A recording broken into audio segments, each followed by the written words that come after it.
Ce matin, avant de partir, on a pu rencontrer un abonné de la chaîne YouTube. C'était super sympa comme moment. On a pu échanger et ça Mm. nous a fait vachement plaisir. Ouais. Et ça nous motive aussi bah, voilà, de vous rencontrer. Parce que c'est vrai que là, ces derniers jours, c'était pas forcément évident avec le temps, il faisait froid, des fois il pleuvait. Donc pour se motiver le matin à se lever, c'était un peu compliqué. Mais là, ça nous a bien reboosté. Ouais, et puis le soleil est revenu aussi, Mm. donc ça fait super plaisir. Donc le programme d'aujourd'hui, donc là on a entamé la descente jusqu'à la ville De bar. de Bar. Changement de décor, on retrouve les vignes. On va pouvoir bien s'hydrater.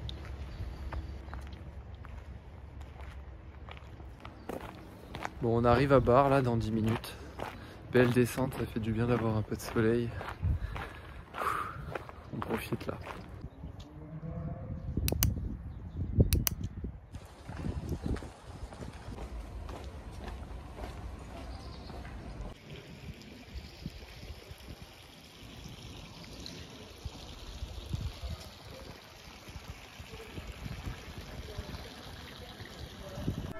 Dans les pays nordiques ou même au Canada où il fait parfois il neige beaucoup durant toute la saison hivernale, ils voient pas trop le soleil et quand il y a un moindre rayon de soleil, ils sont tous dehors à un peu célébrer ce rayon, à profiter de la chaleur.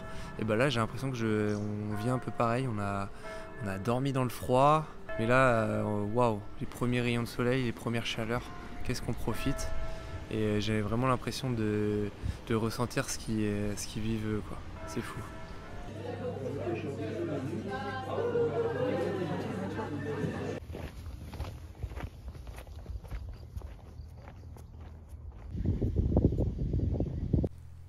Et du coup, on voulait aussi remercier l'abonné qui nous a conseillé de mettre nos savons dans un bas de collant sous notre vidéo sur le matériel. Parce que du coup, ben, là, on en a profité pour se faire une petite toilette, puis me laver les cheveux sous un évier. Et du coup, ben, après, j'ai mis à sécher mon savon dans le collant derrière mon sac. Et ça marche super bien. En 15 minutes, c'était sec. Donc c'est vraiment une technique approuvée.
Alors j'ai une petite arme secrète le matin pour avoir plein de calories et pour rester en bonne forme toute la journée. C'est un tube de crème de marron, un pain complet, un muesli et on est prêt pour le reste de la journée. Bienvenue dans le jardin de Dame Gertrude.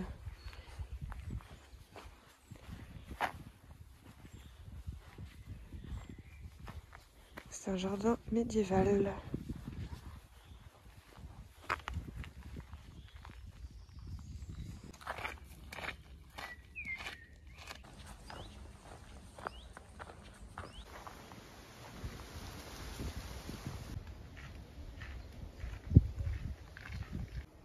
Donc le château d'Ortembourg, il est construit essentiellement en granit, sauf certains encadrements qui sont réalisés en grès rose.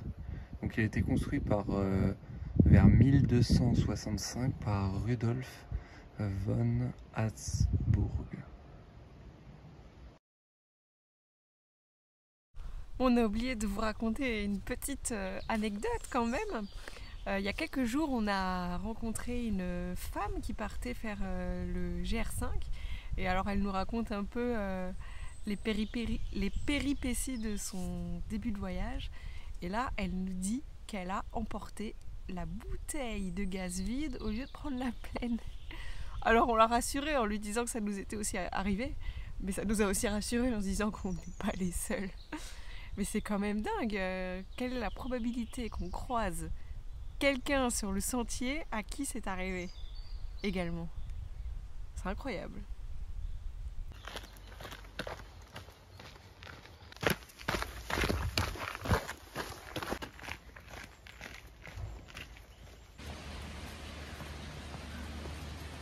Sur le chemin, on voit pas mal de renouées du Japon, c'est cette plante. Et c'est une plante exotique, invasive. On la retrouve aussi souvent au bord de l'autoroute. On était à Châtenois. On a fait une petite pause repas de midi. On a mangé une pizza. Et là, on est reparti. Donc, on est en train de monter. Et puis là, on longe un peu les remparts de la ville avant de passer par les vignobles.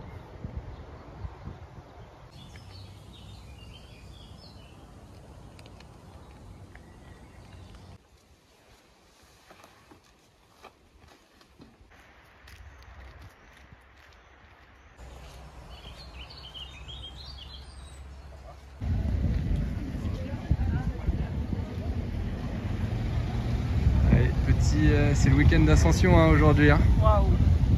Il y a du trafic. Du trafic.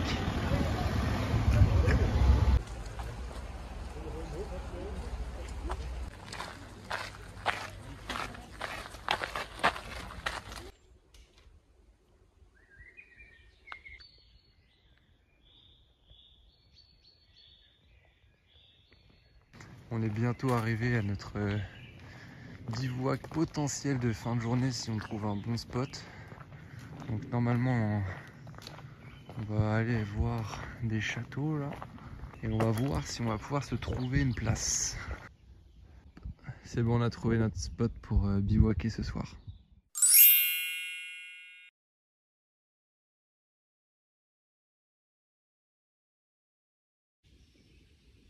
Jour 13, voilà l'état de mes chaussures. Elles sont déjà bien usées, mais il faut savoir que je les ai utilisées pour tout mon entraînement. Donc j'ai déjà fait 400 km avec pour mon entraînement à l'Exatrek. Et puis là, on a marché 236 km avec. Donc en tout, 636 km.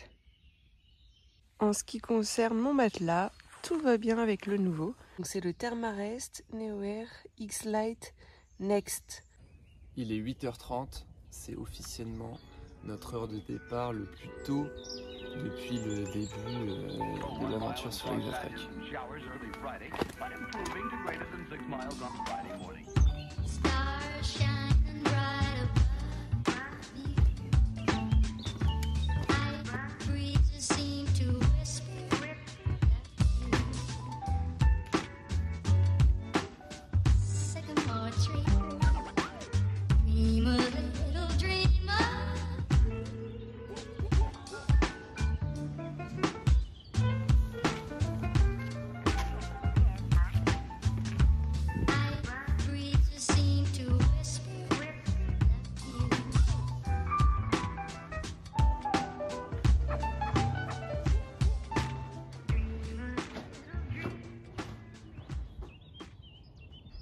On entame la descente vers un village, le village de Ribeauvillé.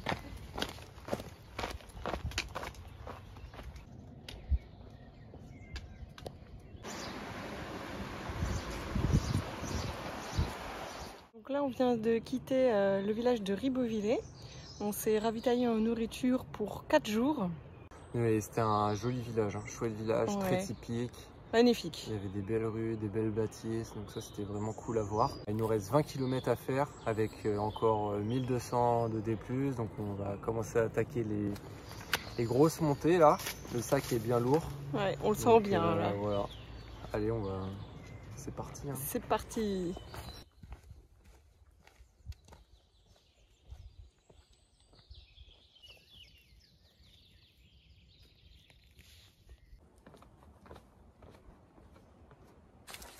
Rafa, ça va? C'est froid là, en descente. Hein. Un peu, hein. Ouais. C'est fou, ça On caille. remet les gants. Allez, on attaque la dernière montée de la journée là, vers un refuge qui est apparemment sympa. On va potentiellement pouvoir dormir dedans. Donc on va voir.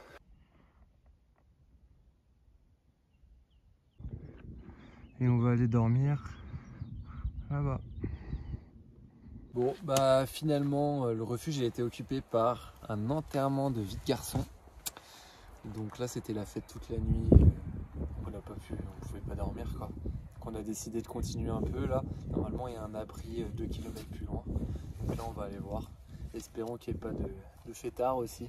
Parce qu'on est samedi, hein, donc c'est possible.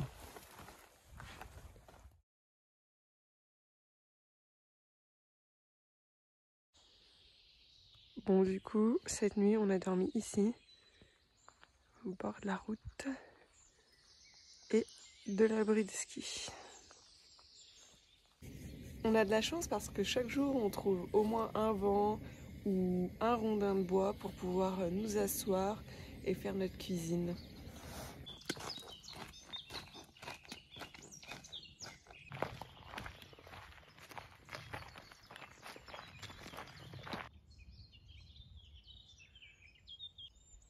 Aujourd'hui, ça va être une très belle journée. On va pouvoir voir des lacs. Jusqu'à présent, on n'en a pas vu. On était resté plutôt dans les forêts. Donc là, je pense que ça va être magnifique. On a hâte de vous montrer tout ça. Vous pouvez voir derrière moi, les paysages commencent aussi à changer. Hein.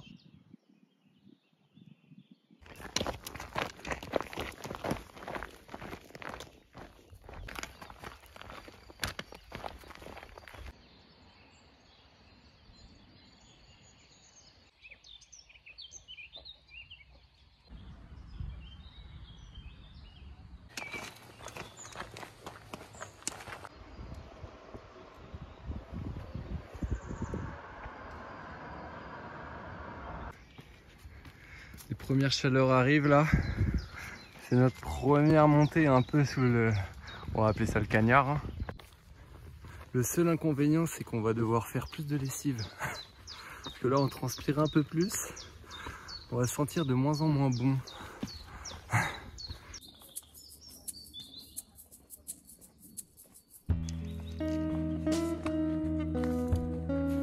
Impressionnant. Impressionnant. Hein.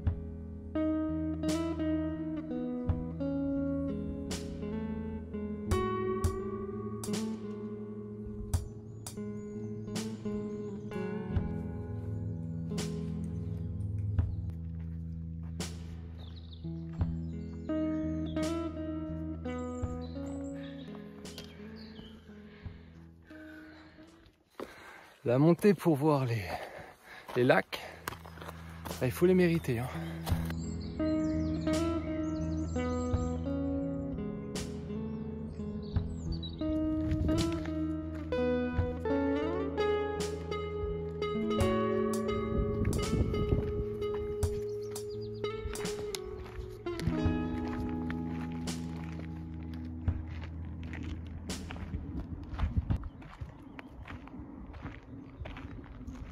Ce chemin est vraiment très sympa. Ça change catégoriquement de ce qu'on a vu jusqu'ici. Sauf que c'est une ligne droite et c'est interminable.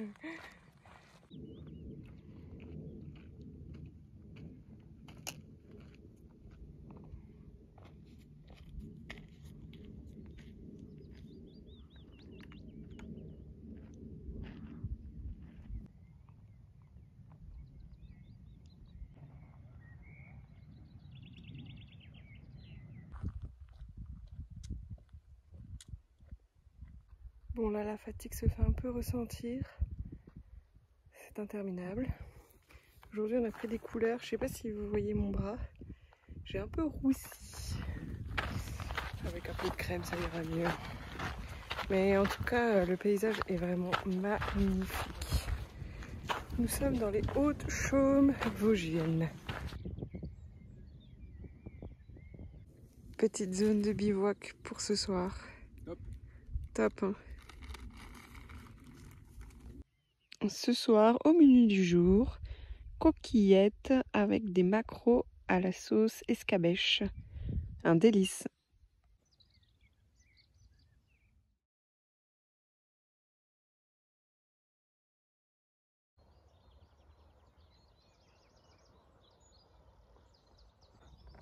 On part sous un magnifique temps ce matin et là on va commencer à attaquer le col de la Schlutz. Schlutz.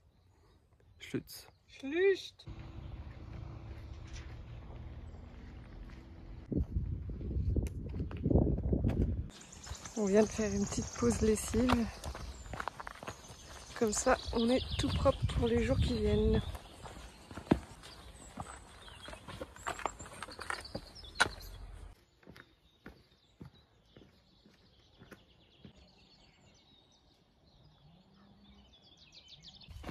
Un peu technique hein, ces passages là.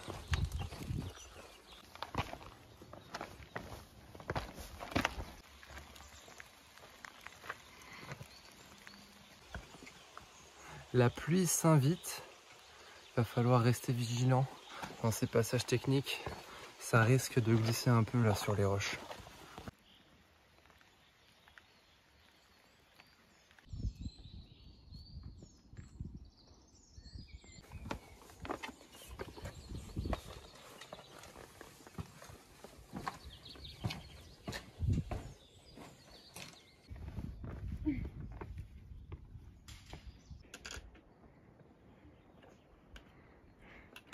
Sacrée montée hein. Ouais, c'est technique, mais c'est beau hein. Ouais. On essaye quand même de lever la tête parfois pour regarder le paysage.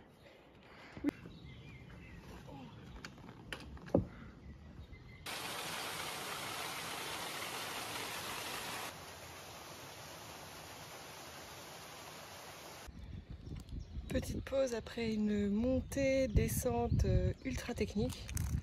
On mange un petit lion.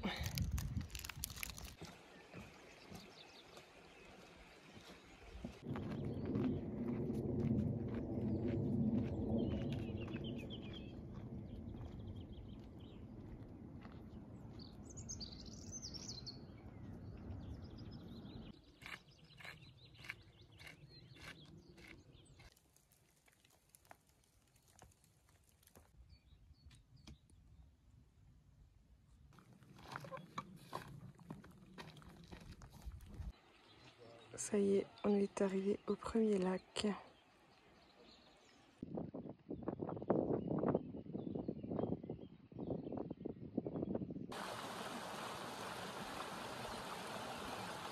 Trop heureux, là on vient de voir un chamois sur le chemin.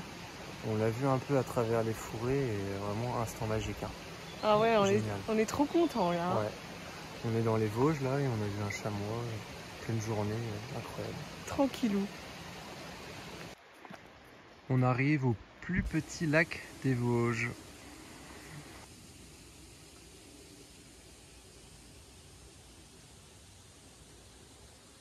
Voilà une belle montée qui nous attend. C'est fou, mais en vidéo, ça paraît vraiment moins impressionnant.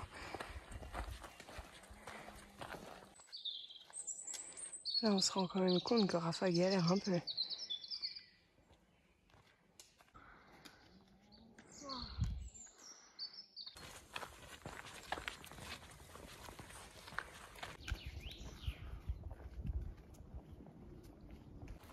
Allez, on arrive au dernier lac de la journée.